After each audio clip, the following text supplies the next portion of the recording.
Welcome back to my channel. My name is Robin. I garden in Northwest Connecticut in Zone 6. So if this is your first time joining me, thank you so much. I hope you enjoy. What I wanted to talk about this week are what plants am I loving right now, whether they're annuals, perennials, or shrubs.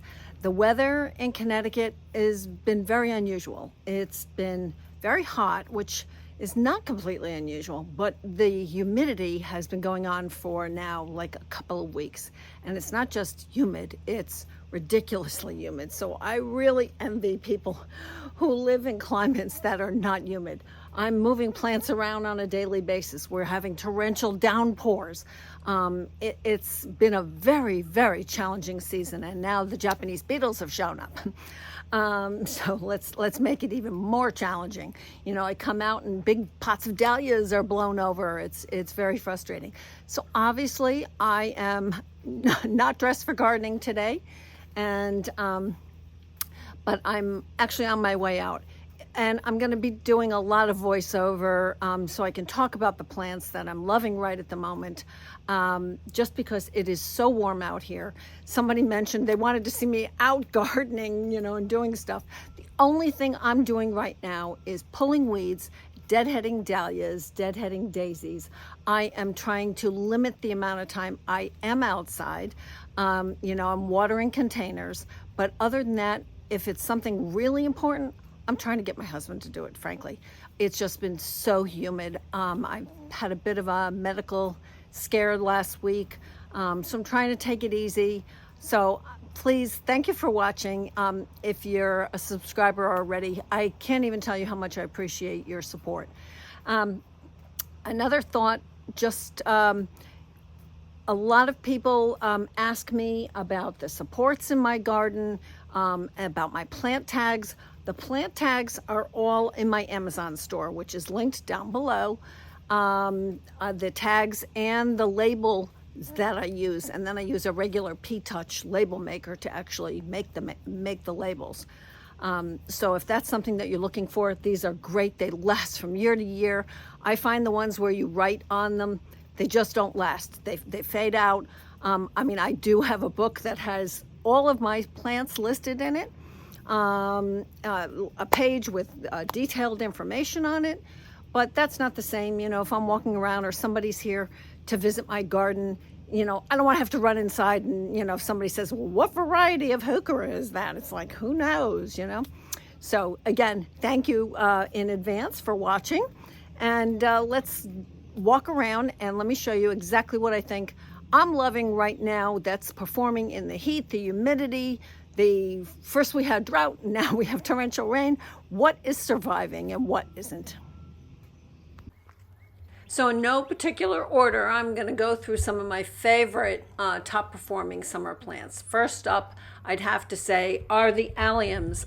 But since I just did a video last week all about Alliums, not going to spend too much time on them, but you can have flowers from one end of the season to the next. They make great cut flowers.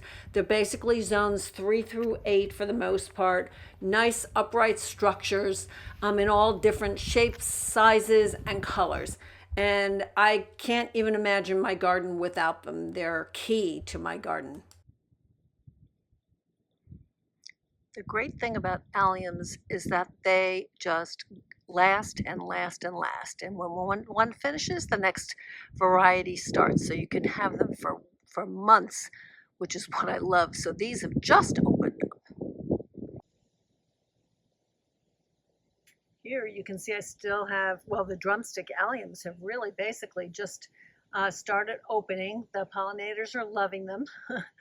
I have them in with a bunch of coneflowers in this bed in the back with some asters, with some helenium, and probably a bunch of weeds on top of that, and some dahlias and some other things. But in this bed, so I have them all over here next to some drops of Jupiter. And over here, sort of hiding behind the helenium. Like I said, there are about 100 in this bed. There's another pile back there, some over there. They're a little bit all over the place. But the great thing with Alliums is, you know, you start in the early spring and you can keep going and keep going and keep going, again, based on the variety of things you're planting. Now, one of the things you might want to think about before you even start designing your garden are what kind of pollinators do you want to attract? Bees, butterflies, hummingbirds, birds, because there are different things that they each prefer. Bees can see blue and purple, yellow and white, and they're attracted to some flowers with a mild, fresh scent, and they're like single flowers that allows them better access to pollen and nectar. Butterflies, on the other hand, can see red, pink, purple, yellow, orange, whatever, but scent does not play a role in attraction for butterflies. They do like flat disc-shaped flowers, but tubular flowers work well also. Then there's the hummingbirds. We have a lot of hummingbirds lately. I'm loving them. Oh my goodness. And they can best see red, orange, and yellow flowers. And again, scent does not play a role, but of course, they love the tubular and the cup-shaped flowers. So just something to think about when you're planning your garden. So my favorite annuals, I've got to say, Plain the Blue Salvia is probably #1 from proven winners. I have it here with Supertunia Vista Bubblegum, obviously a huge performer. Everybody loves it. You can't go wrong. I mean, there's maybe 4 or 5 plants in this whole thing.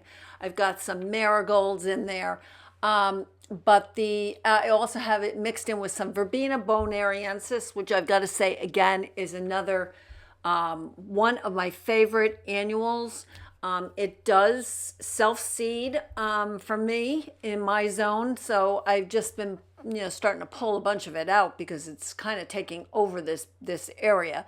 But these are annuals that you can count on every single year. A lot of the annual salvias, so I have some other annual salvias in this particular bed, but you really can't go wrong with any of the Supertunia petunias. The Supertunia Mini Vistas, the Supertunia Vistas, even the Super Bells. These are all plants that are super hardy and not like your old petunia varieties. They don't need deadheading. They're great all season. The next plant I want to talk about is the hardy geranium category. So this is Roseanne that you're looking at. Most of them are zones 5 through 8 typically. They get about 1.5 feet tall, 2 feet wide. They're a great ground cover, really. They bloom early in the season, like May to July. Mine are still blooming. And after this first flush, you can cut them all the way back, and you will get more blooms. Now, if you've been following me, you know I've added a few more this season, one called Byakovo, and another called Bevan's Variety. This one that you're looking at right here, Boom Chocolata, is one of my absolute favorites. I absolutely love this. This is actually zones 4 through 8, gets 26 inches tall, 30 inches wide. So I have a clump of 3 of them. I absolutely love them. And then I have another one that blooms very early for me called Geranium maculatum espresso. That one I'm finding spreads a lot. So word to the wise, beware.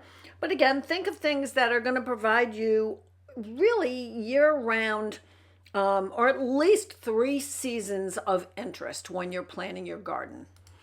Well, next up, let's talk about dahlias, because who can't talk about dahlias? Who doesn't love dahlias? They come in every color, every shape under the sun, at different heights, and they're the least demanding and very rewarding. They're great cut flowers. I went earlier this season. I did pinch mine back. I have most of them staked up. They're really, they are susceptible to, slugs and stuff. That's really the only insect I've had issues with. I haven't had trouble with aphids on them, but they are absolutely lovely all season long and come in so many colors. And I think I've done a variety of videos on them. Now, I cannot overwinter my dahlias in the ground. I have to pull them up. I think if you're like in zones 7B, 8, you can leave them in the ground. I do have to pull mine, which is, the only thing that's a bit of a pain in the neck. I probably could leave them in the containers and just bring them inside, but I don't think I'm going to do that. I'm pretty sure I'm going to take them out of the containers. I think it'll be easier to monitor that whether they're rotting or whether they need moisture or not. I just think that'll be easier for this season. Next up is one you may not have actually heard of, Stakey's Humelo, commonly known as Bettany. This is zone 4 through 8, gets like 2 by 2, average, medium, well-drained soil, full sun. Nice dark green leaves. You can see it in this bed on the left with the Veronicastrum on the right. Gets a little rose and lavender flower that goes way up above the foliage. It can be like 2 feet tall and almost no leaves on it on the upper stalk. And it can spread. You definitely want to remove the flower stalks to encourage a second flush of blooms. But this is one that I really like. Like I said, the Bettany is in the same bed here with the Veronicastrum. This is Fascination. Gets zone 3 through 8, can be 4 feet tall, 3 feet wide. It's having a little issue handling the pouring rain, I will say. It keeps laying down, but it'll bloom really all summer with this beautiful soft lavender pink. Of course, if you've ever seen my garden or if you watch my videos, you know I absolutely love daylilies. Talk about a plant that doesn't ask for anything, doesn't require anything, doesn't really require, all kinds of fertilizer. I am a bit of a pain when it comes to my daylilies. I do like to deadhead them. You do not need to do that because they just fall off. And when they're finished blooming, I do go in and I cut the stalks. I leave the foliage until the end of the season, of course. But they come in, again, every color under the sun, and you can go from very early in the season. I have some that don't bloom till very, very late in the season. So this is a great perennial. I have it mixed in all of my borders, whether it's here with the coneflowers or it's all over, and I have lots of different colors. Absolutely love daylilies. Can't say enough about them. I don't think we could talk about summer flowering, perennials, trees, shrubs, all this kind of stuff without mentioning coneflowers. Again, just like the daylilies, just like the dahlias, they come in a variety of colors, whether it's yellow or peach or pink or white.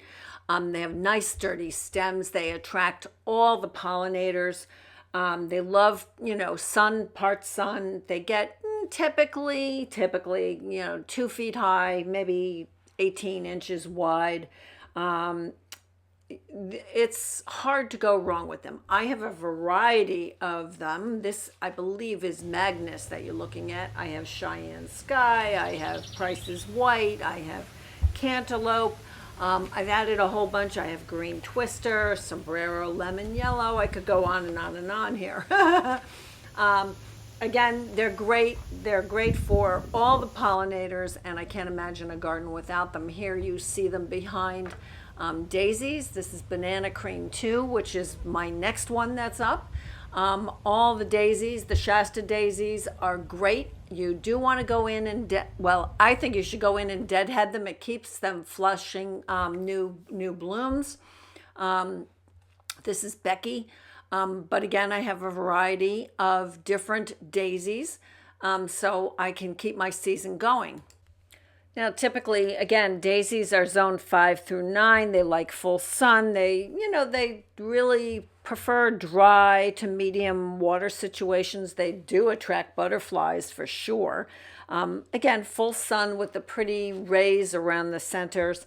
I have, like I said, I have Banana Cream 2. I have Spun Silk that I've added this past year. And then I have Becky daisies, which are probably the original Shasta daisy that you see most often when you think of, daisies. It's your basic, yellow center with the white rays. I do try to deadhead these. One, it keeps it blooming. I cut it down to where I see a new bloom forming, is typically what I do, because I think, they start getting ugly and nasty looking when they get brown and horrible, and The Japanese beetles do seem to like them, and the only way to get rid of them is to pick them off. So I find that, decaying stuff really attracts them, so I try and be vigilant. My favorite shrubs, I think, for top performing summer plants have to be the hydrangea category. So last year I did do an entire video on all the different types of hydrangeas. This is little lime. Again, choose wisely. Some bloom on old wood, some bloom on new and old wood, and some bloom on new wood. So depending on your climate, you may not want ones that bloom on old wood. So I did show you last year an entire, well, a lot of the ones that I have, I kind of laid them out in a row for you so you could actually see the different types of panicles. I do have some of the macrophyllus. They don't bloom great where I am. The panicle hydrangeas do bloom better for me. They bloom on new wood, and I actually prefer those. I have smooth hydrangeas. I've been adding more and more hydrangeas because they just perform so beautifully. These are hydrangea tough stuff. So the one thing I love, same thing about hydrangeas, is you go from one variety to the next variety to the next variety. So like I said, this is tough stuff, and they're just started opening. You can see their lace cap, which is really pretty. They're kind of a combination of, pink and purples. This is a reblooming hydrangea, mountain serrata, and it's got a really pretty lace cap. The pollinators love it, of course. I've got 6 of them, 3 in this bed and 3 in my bed on the other side over here. You can cut them back to a new, like if this had just bloomed, I could cut this back to this intersection, and you would get more blooms. So you can deadhead them if you want. Sometimes it just gets a little bit overwhelming. So you do what you can. But I also now have Quickfire over here. That's open and blooming. And then we swing around slowly if I can and come back over here. I have Little Lime over here. This one's kind of getting eaten by Japanese beetles, which I think they're both kind of being eaten by beetles. So I have Little Lime over here on the front. Right here I have Firelight Tidbit, and this has got, blooms starting, and that'll probably be another week or so at least before we see those guys.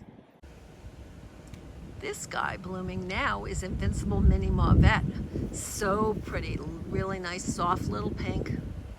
And it's loving its spot, I think, underneath this tree because it's protecting it from the extreme humidity and heat we're having. So over here I have Let's Dance Big Band right here. I have 3 of those. Another one back there. And I have another one over here. Those are just performing beautifully. So let's see what other hydrangeas. Oh, actually, if we walk right over here, we've got Pinky Winky. That's all budded up. And my oak leaf hydrangeas, this is Alice. These are complete, this is the best they've ever looked. So I'm very happy. I have more Pinky Winkies all the way down there. I have some Pink Diamond right here. That one's not blooming yet. And let's see if I can find something else. Also blooming, Invincible Spirit 2. And then swinging over here, I've got Wee Bit Grumpy. Behind it, we have Bobo. And we have Bobo over here too. Sorry, it's really sunny right now. I had literally like had a few minutes to try and get out here. And if you can tell, I'm actually out of breath. We're having some of the smoke issues here also, but I wanted to get out here real quickly to try and get this video done for you. And one of the other ones I have 3 pretty good sized firelights right here, starting to open up. There are a few that are still, they're still budded. This one over here, and then I have another one all the way down here. My dahlias, even though we've had an enormous amount of rain, are seriously suffering. So there's firelight, and like I said, back there is another set of pinky winkies. So far I'm seeing almost nothing on my macrophyllus. I think these are endless summer, but not really seeing anything on there. Oh, there's one bloom hiding back there, peeking out at me. That's the only one I see of the 5 that are back here. And swinging over this way, I have 2 more hydrangeas hiding back here. One right here. I think that might be City Line Mars. And the one I have over here is Let's Dance Blue Jangles. So the only upkeep I've been doing on my yard lately is to deadhead daylilies, and literally that just means popping off the bloom. Been deadheading dahlias and some of the daisies. I've done virtually no other work out here because it's just been so hot. Tomatoes are coming along good. Amaranth is definitely doing well. Getting some Dara. I've had a lot of yellow squash. Sadly, I thought I planted zucchini. We don't really eat a ton of yellow squash, so I'm giving it away to neighbors. And the snapdragons look like they're just about starting. More in this bed, and funny, I actually pinched all those.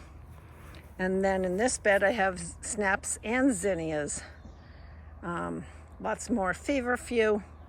Like I said, amaranth, strawflower, a few other things, and I've got cosmos and stuff in the back. There's another look at the pinky winkies. Here we have wee white. These are new for me. I have 2 of them. This one here, and I have this one here. They're now in the shade, but they were full sun all morning. Really lovely lime green color, sort of almost like a little lime. This is wee white. These beauties are pinky winky. And oh gosh, another giant weed. And they're also already starting to turn pink. They're gigantic. I have another one that's also really large. So I think, let me go back. You can get a good scale of how big these are. I have them right next to Viburnum mariaci over here. But these are very large shrubs. So plan accordingly when you put these kinds of things in. This is Pinky Winky. This is Quickfire, probably my favorite. I have 3 large ones here. You can see the panicles clearly. They start out white and they quickly fade to this pink, and they'll get even darker than this, and they'll be great all fall. Quickfire. I know there's some new ones, Little Quickfire, I think, Quickfire, Fab, things that stay a little smaller than this. And I guess I really do need to include in this group grasses, because they perform, again, they perform all season long, from the time they start coming up till they start sending up their plumes. It's just, there's nothing to do with them. They're so easy. It's lovely. I have a lot of different ones. I have a lot of Shenandoah. I have some ruby ribbons. I have heavy metal. I have Carly Rose. I have a zebra grass. I have so many varieties. Who the heck knows anymore what I have? I actually have to look it up. So some of the ones I have, this is Standing Ovation Little Blue Stem, gorgeous blue foliage, reddish fall color, zones 3 through 8. Can't go wrong with this. So you know this one, Ruby Ribbons, is a Panicum virgatum, zone 4 through 9, totally my favorite. I have a lot of Panicum Shenandoah, zone 5 through 9, gorgeous fall color that you can see here. I have this really all over my yard. Tolerates full sun to part shade. Love it. This one is Heavy Metal, Panicum, Heavy Metal, zone 4 through 9. Nice, strong, vertical, metallic blue foliage. Really pretty, again, in the fall. And this one, a miscanthus called Morning Light, zones 5 through 9. Really pretty. I leave this standing all winter long. Again, really beautiful in the fall that you can see here. I have a picture of, but very trouble-free. I cut the foliage to the ground in the late winter before the new shoots appear. Next up on my list is a Stilby. And I have quite a few of them. I have Snowdrift, which is a white one. I have Rhineland, which is a pink one. I have Visions in Red, which obviously is a red. They're typically zones 4 through 8, 4 through 9, something like that. But I have a couple other unique varieties. This one is called Shogun, a Stilby Chocolate Shogun. And that is zone 5 through 7. Really beautiful dark leaf. I've also added some Dark Side of the Moon from Proven Winners. That's another lovely dark leaf one, zones 4 through 9. So a lot of options in Stilbies, and a lot of them can take part sun also. We're getting to the end here, so the next up is Yarrow or Achillea. And you know, there are many different varieties. They're typically zones 3 through 8. They rebloom all summer long. I don't usually ever deadhead them, but they're a great summer perennial. Our next to last big category is Heuchera. So coral bells, as they're known. This is Palace Purple. Mine this year are just gigantic, but this is a genus that has so many varieties, colors, sizes, small, large. You know, I have all kinds of different ones. This one is dressed up evening gown. This one I think is lime marmalade. This one is blackout. Like I said, I have so many. I have wild berry, I have wild rose, I have peach berry, ice, over and over, apple twist. I have so many. Typically, like I said, zones 4 through 8, 4 through 9, something like that. Full sun, part shade. They're easy care. Nice little flowers that they have on them, which are insignificant, but people like them for cutting bouquets.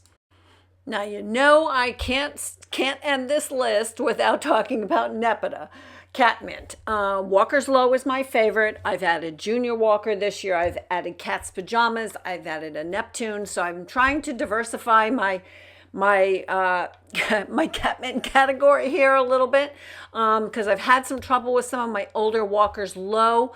You'll see that next week I actually pulled out some Walker's Low. Oh my God, I want to cry. And put in some Gembox Hollies. They are so easy to grow. You can cut them back after the first flush of flowers.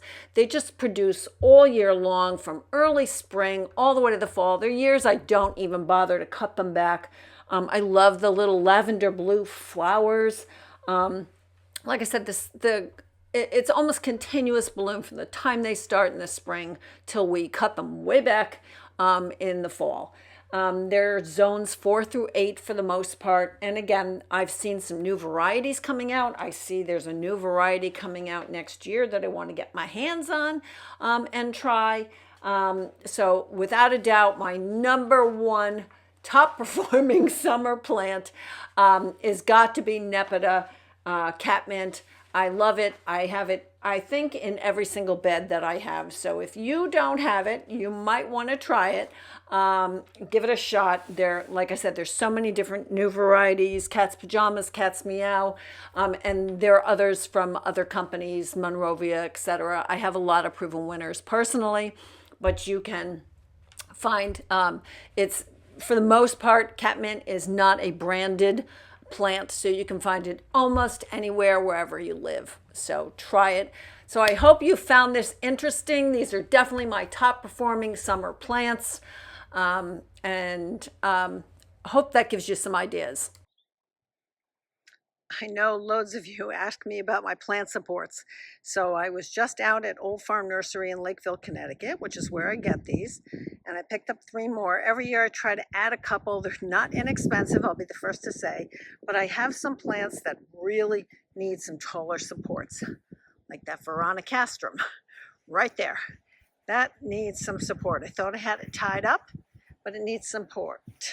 Also, this monkshood. I have supports on them, but they're small. Same with the baptisias right there. So little by little, trying to get supports, and it's not to contain these so they don't grow normally. It's more just so they don't, like the Veronicastrum is laying on the rose and is laying on the boxwoods and is laying on the Amsonia. So it's more just so they're not laying on top of other plants, not to change their shape. Again, thank you so much for watching. I really appreciate your support. See you in the next video, and let me know if there's something in particular you want me to talk about. Always glad to, get into a specific plant. I do have specifics on peonies and hydrangeas and all that kind of stuff on my channel already. So if you're new to my channel, take a look back at some of the other ones I've done over the last year and a half. Thank you. See you in the next video.